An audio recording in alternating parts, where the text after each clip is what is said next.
If you've ever looked into trains that travel onto the Tibetan Plateau, you would notice that many of their routes make a large bend and enter from the north, where they cross the Tungula mountain pass at 5,072 meters of elevation on the highest railway in the world. Why isn't there a railway directly to the east, you ask? Well, it's because the landscape in this direction is, for lack of a better word, ridiculous. It is a land where hard rocks have been crumpled into 1,001 ridges and gorges by the primordial plate tectonics. The People's Liberation Army constructed a road in the 1950s as the primary link through this area between Tibet and Sichuan, which today forms part of China's National Road 318. And incredibly, there's one regularly scheduled state-run ultra-long-distance bus that covers this route. Join me on this once-in-a-lifetime journey down the most spectacular road in all of China. Explore the stories of some of the greatest peaks and rivers on the planet, and watch how modern engineers and construction workers are moving heaven and earth like never before. Our journey begins in the town of Linzhi, or Ningzhi, a city of about 240,000 people located approximately 300 kilometers east of Lhasa. The bus terminal near town center is where you can buy tickets up to a couple of days in advance. The ticket for our bus costs 500 Chinese yuan one way per person. In the bus terminal, there is a convenience store and also a pretty authentic Tibetan restaurant where you can grab a nice hot meal before setting off. And there it is.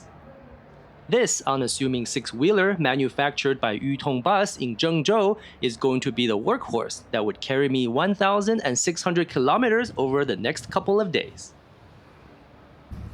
For such a long trip, you might think the bus would have sleeping pods or bunks.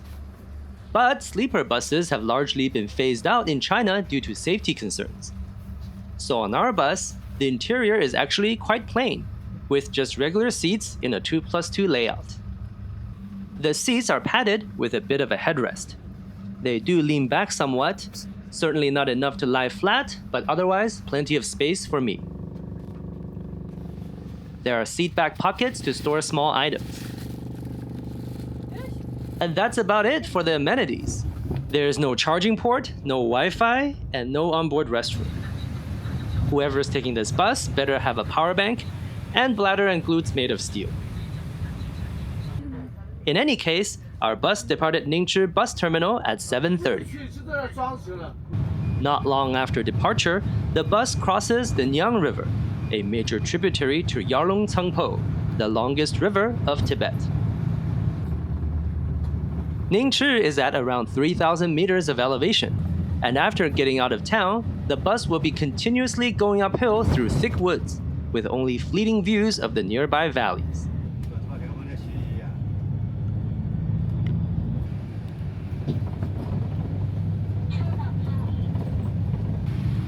Not long after 8 o'clock, the bus started to approach the snow line, above which it is always winter, even though the footage you're seeing now is from late June.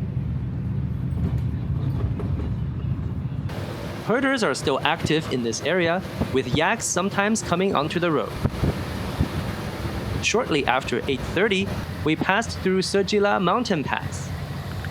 At 4,728 meters of elevation, it is known as a good place to catch a glimpse of the Namcha Barwa.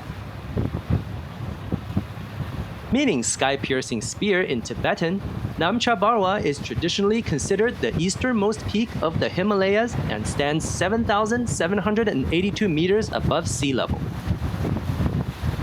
In the October 2005 issue of the Chinese National Geography magazine, where all kinds of beautiful sites around the country are categorized and ranked, Namcha Barwa was ranked number 1 among all mountains in China, surpassing even Chomolungma, or Mount Everest. Part of the reason why Namcha Barwa is so highly regarded is because of the unpredictable yet mesmerizing clouds that seem to always accompany the mountain. Local legend has it that the clouds come from the bonfire of the gods, who often gather at the summit.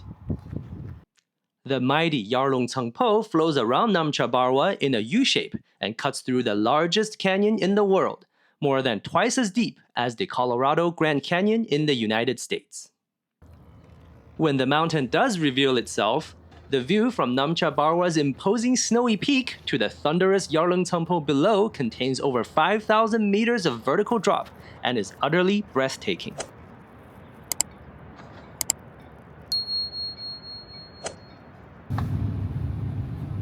Back on the road, the bus passes more yaks as we enter thick fog. Late spring and early summer is usually the rainy season in this area, and alpine weather is capricious in any case. The bus is descending quickly now, and pretty soon we're surrounded by thick forest again.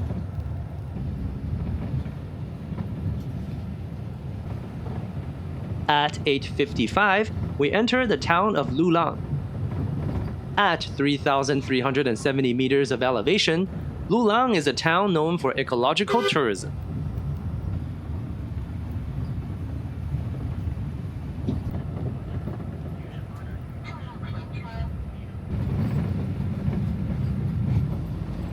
It is easy to tell we're going further downhill as the Lulang River rushes in the same direction as us.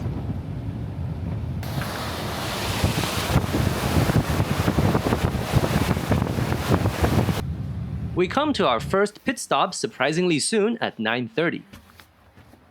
Here we meet the bus coming from Chengdu up the plateau. The drivers exchange some intel on the road ahead. Back on the road, we continue to descend through the lush alpine forest next to the coursing river.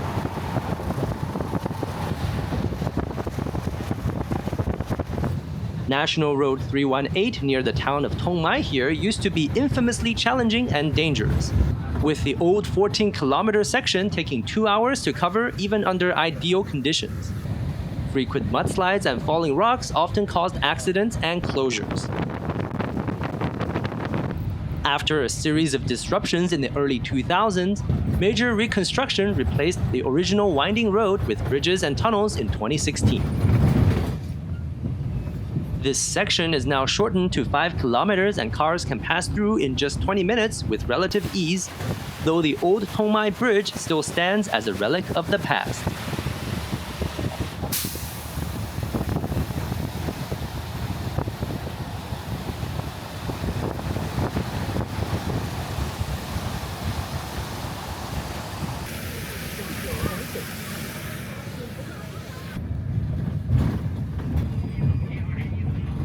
A bit further ahead, the Lancang that has been flowing next to us becomes much more tempered.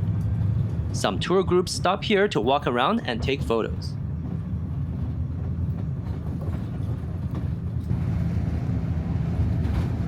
All of a sudden, a bunch of wrapped up support pillars appear out of nowhere. These are actually part of the Sichuan-Tibet Railway under construction. Yes, even through this ridiculous terrain, a double-track electrified railway is still being built across the endless mountains and seismically active valleys. It is the most technically challenging railway project ever attempted in China. And even with China's modern industrial and engineering prowess, it is still not expected to complete until the early 2030s. Throughout this journey, we see many construction sites and factories dotted among the mountains. Little by little, hard work is shaping this engineering miracle into reality. After the railway site, we approach the town of Bomi. Bomi is home to around 35,000 people, with herding and tourism being the main economic activities.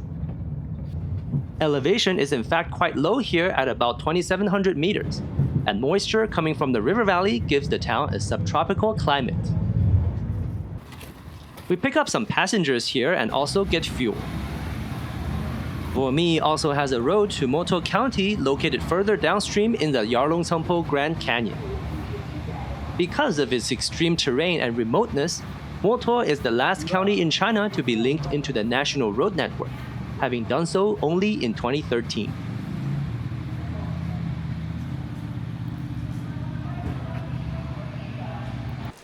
At 1300, we stop for lunch.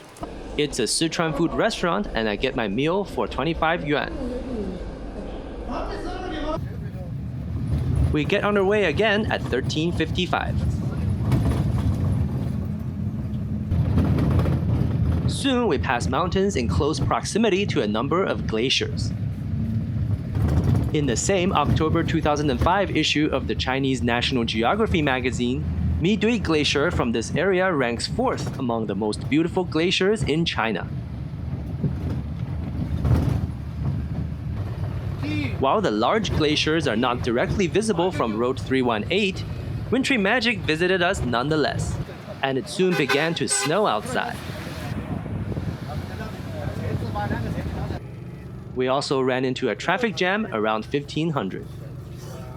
Turns out, gushing water from mountain slopes had washed out part of the roadway, reducing it to one-lane traffic.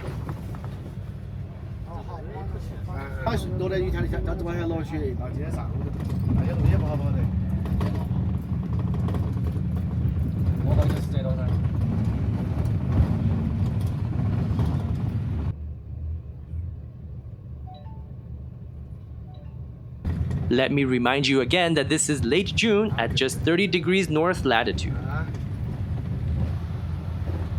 Huge respect to our bus drivers who drive through this anachronistic snowy alpine road like a piece of cake. There are actually 2 of them on board, and they take turns driving approximately 5-hour shifts. These veterans probably know every nook, cranny, and pothole on this otherworldly highway like the back of their hands.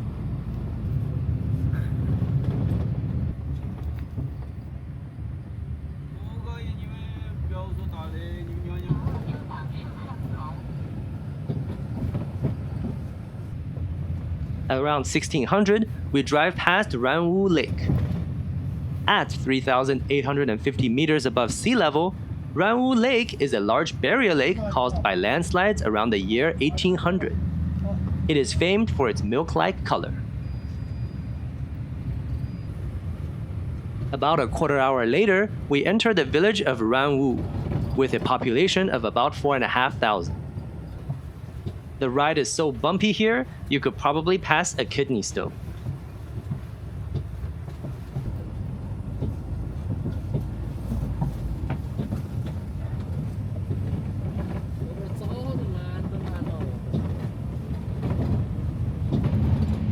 At 1720, we pass through Anjula Mountain at 4,475 meters of elevation.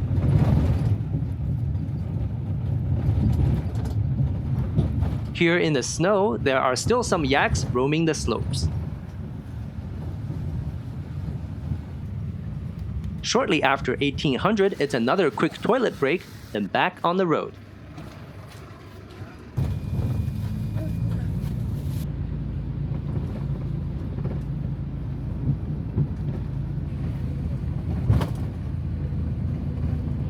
We are practically driving on the cliff edge here. The road is so twisty and narrow that drivers have to blare the horns at many curves to alert possible oncoming traffic.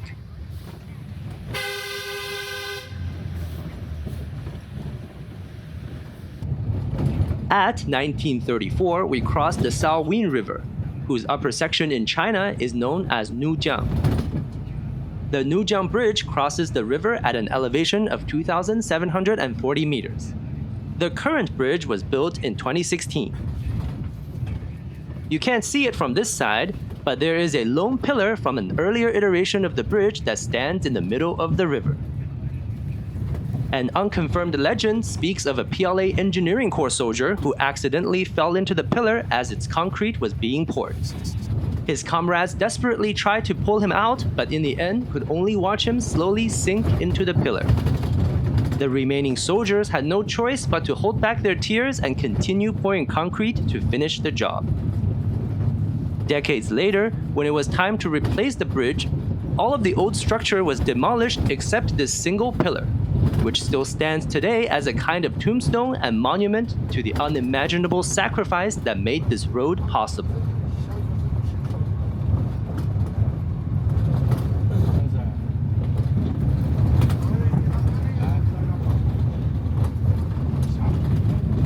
Here, we're entering another famous, or should I say infamous, section of the 318. This is the 72 hairpin turns of Nujiang. As the name suggests, non-stop hairpin turns elevate the roadway from about 3,100 meters above sea level to over 4,600 meters, a 1,500 meter difference over just about a dozen kilometers. There are actually over 100 turns, but the number 72 seems to have stuck. As is the case with many of the most precipitous sections, tunnels are being constructed to straighten out the curves.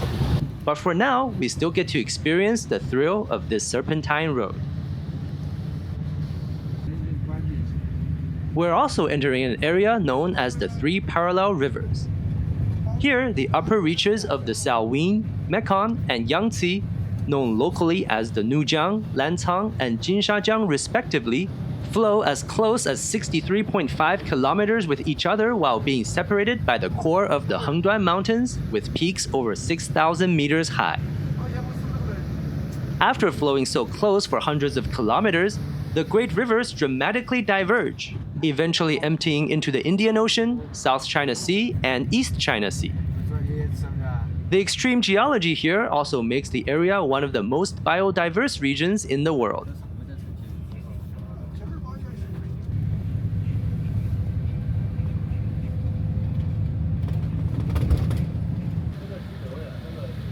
It is cloudy in higher elevations today. If the weather were clear, here you might see the hairpin turns looking like this.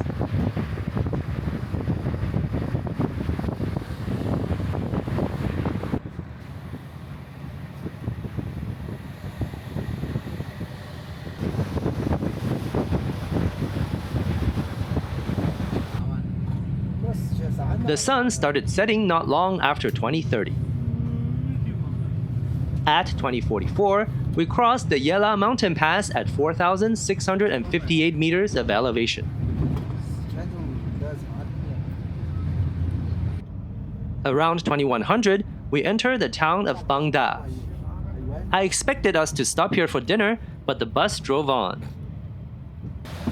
We entered another town, this time Zuogong, around 2245.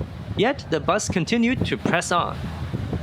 You really have to bring plenty of snacks onto this ride, both to pass the time and because you never know when or even if the bus would stop for a proper meal. About an hour later at 2343, we crossed the Dongda mountain pass in total darkness. At 5,130 meters of elevation, this is the highest point on our journey. At this point, I wouldn't blame you for thinking that the bus would just drive through the night.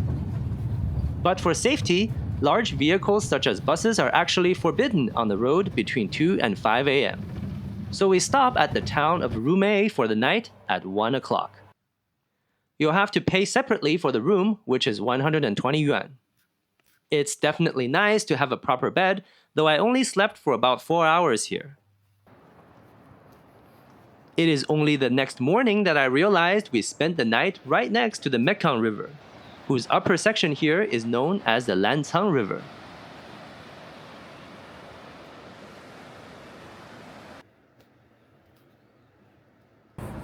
We got underway shortly after 6 o'clock for the second day of the journey.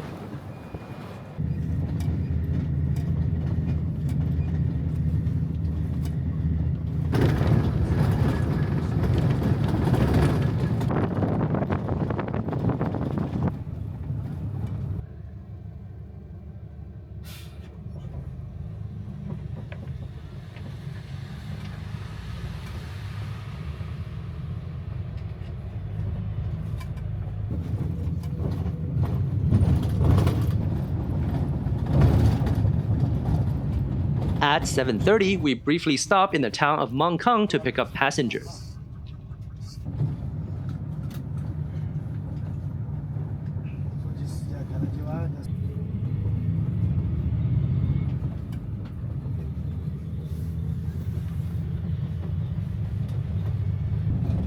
Prayer flags similar to these can be seen in many places throughout culturally Tibetan regions. Various colors of the flags are usually arranged in fixed order, with yellow representing earth, green representing water, red representing fire, white representing air, and blue representing sky from bottom to top. With the 5 elements in harmony, the flags are meant to promote peace and good fortune in the world.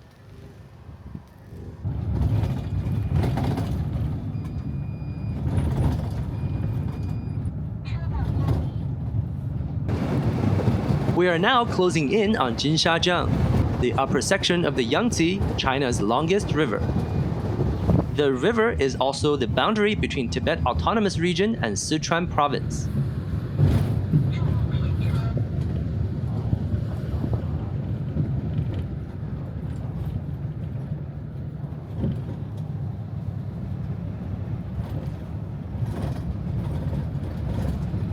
At 8:50, we cross Jinshajiang into the Yangtze Tibetan Autonomous Prefecture of Sichuan. Geographically, we're still very much on the Tibetan plateau, and there are many more mountains ahead of us.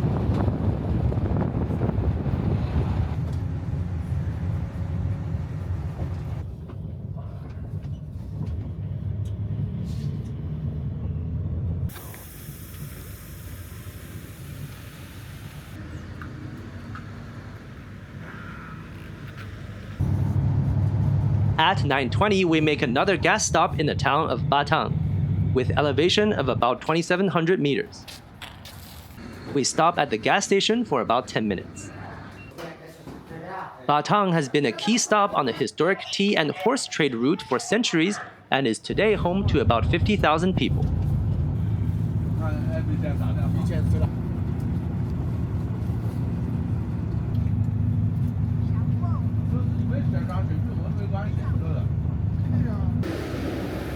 Here we see more yaks on the road. Locals tell me that the yaks are worth between 10,000 to 20,000 yuan, or roughly $2,000 each. So we're kind of looking at a small fortune on the move here.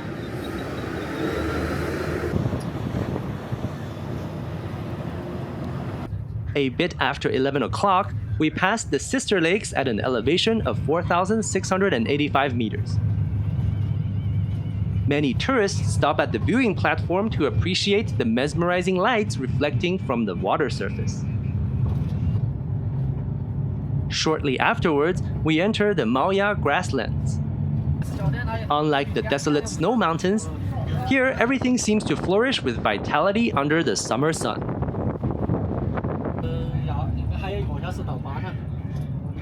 A horse racing festival is held here in August each year, attracting thousands from near and far.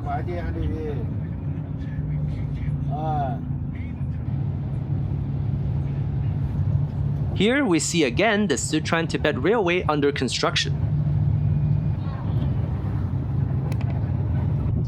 The railway's straight line and measured geometry cut through this expansive land and stretch to the horizon. The contrast feels almost poetic.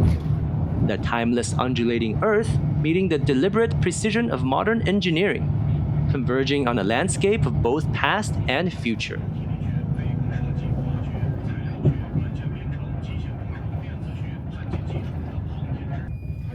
At 12:20, we pass through the town of Litang, with elevation of 4,014 meters and population of 67,000. I took a short nap here, and when I woke up, the bus was driving up toward the 4,714 meter high Kazila mountain. Although the elevation is high, the land looks more like sloping pastures rather than a steep mountain.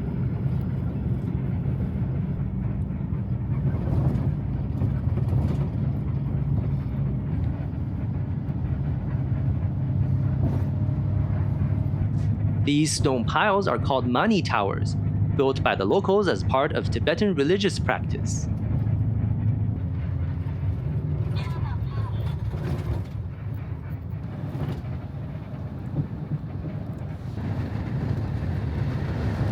A bit after 14:30, the bus began to approach a section with the eclectic name of the 18 curves of the Skyward Highway.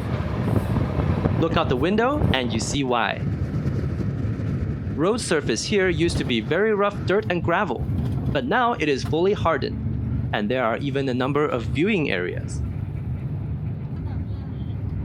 Since we're going downhill, it is still a brutal assault on the bus's braking system.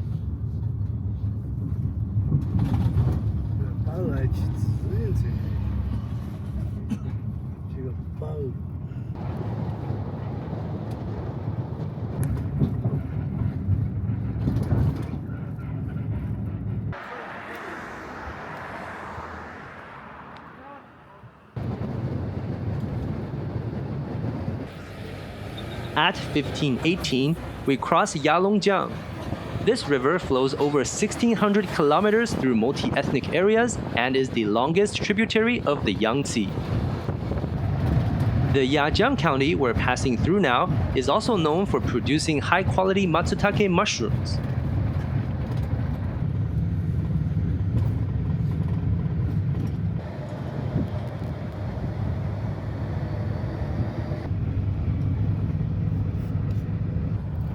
At 1630, we passed through the town of Xinduqiao. This town of about 6,000 people is only 340 kilometers from Chengdu, but it is still 3,460 meters above sea level.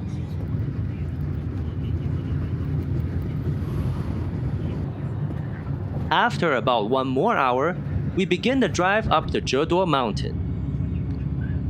Its 4,298-meter mountain pass is traditionally considered the doorstep of the Tibetan Plateau.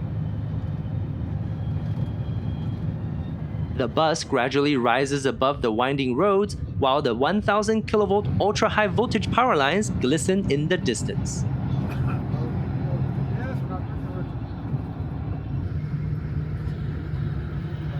At 1751, we crossed this last 4,000-meter plus mountain on our journey.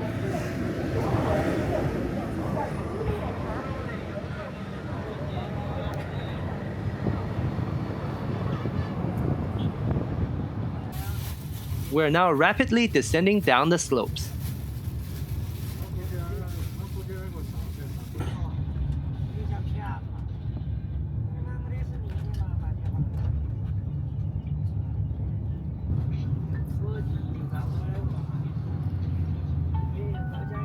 On our way down, we see more factories for the new expressway and Qinghai-Tibet Railway under construction.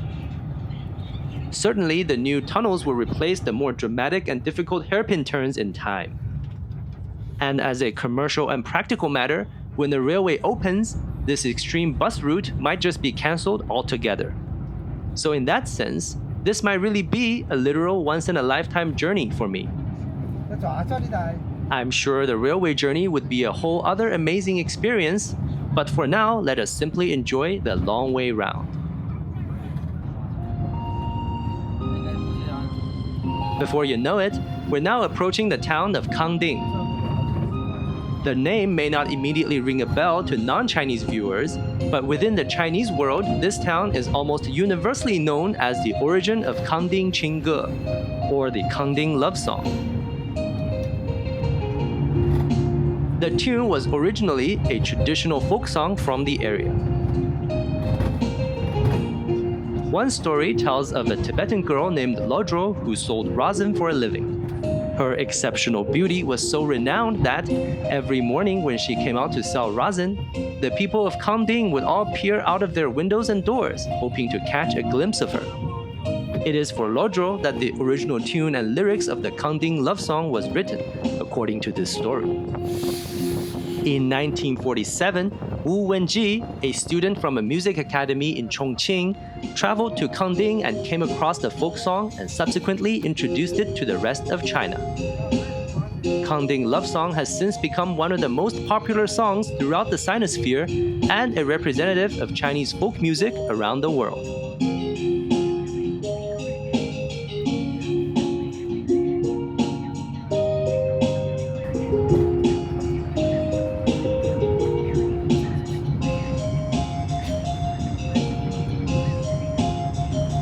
After Kangding, Road 318 enters a long series of tunnels until it reaches the banks of Dadu River. At over 1,000 kilometers long, this is a major river right on the easternmost fringe of Hengduan Mountains and is the site of many battles. In 1863, General Shi Dakai, usually considered the most talented military leader of the Taiping Rebellion, led a westward expedition here against the Qing dynasty. On these shores, he was trapped between the flooding river and pursuing Qing forces. Unable to cross, Zheduo was captured alive and later executed in Chengdu. Another dramatic episode occurred in 1935. The Chinese Red Army, having barely passed through the nearby Yi ethnic areas during its long march, sought to cross Dadu River and evade the pursuing nationalist forces and other hostile warlords. As most of the ferries were destroyed ahead of their arrival by defending nationalist units, the Chinese Red Army instead moved to capture Luding Bridge, which consists of 13 iron chains spanning the 100-meter-wide river gap, built in 1706 on the direct orders of the then reigning Emperor Kangxi. After marching on foot and fighting its way through an incredible 120 kilometers over the final 29 hours, the Red Army descended on the defenders in the morning of May 29th and captured Luding Bridge on the same day, crossing the Dadu River where General Zheduo had failed decades earlier. The Red Army unit that led the charge at Luding Bridge is today part of the mechanized infantry of the 83rd Group Army of the Chinese PLA. The bus continues the rapid descent through one tunnel after another, including the 13-kilometer-long Erlangshan Tunnel, which passes under the 3,213-meter mountain and through numerous fault lines.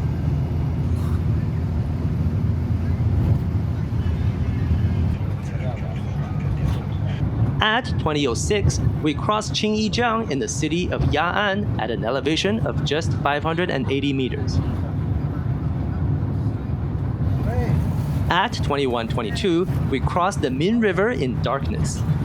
About 75 kilometers upstream from where we are is the Dujiangyan Waterworks, an ancient irrigation system originally built in 256 BCE and listed as a UNESCO World Heritage Site since 2000. Maintained continuously through millennia, Dujiangyan today still provides irrigation for nearly 7,000 square kilometers in the heart of Sichuan with over 30 million inhabitants.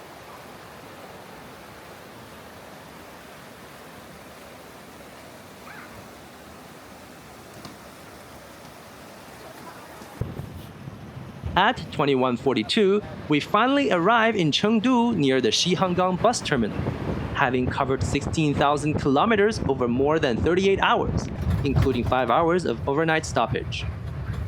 The bus terminal is to the southwest of city center, but there is metro that runs until around midnight, and taxi is plentiful as it is close to one of Chengdu's major airports. If you've made it this far, thanks for watching, and I really hope you enjoyed this epic and extreme ride down National Road 318. Don't forget to like and subscribe for more transit and travel content. Have a great day and see you in the next one.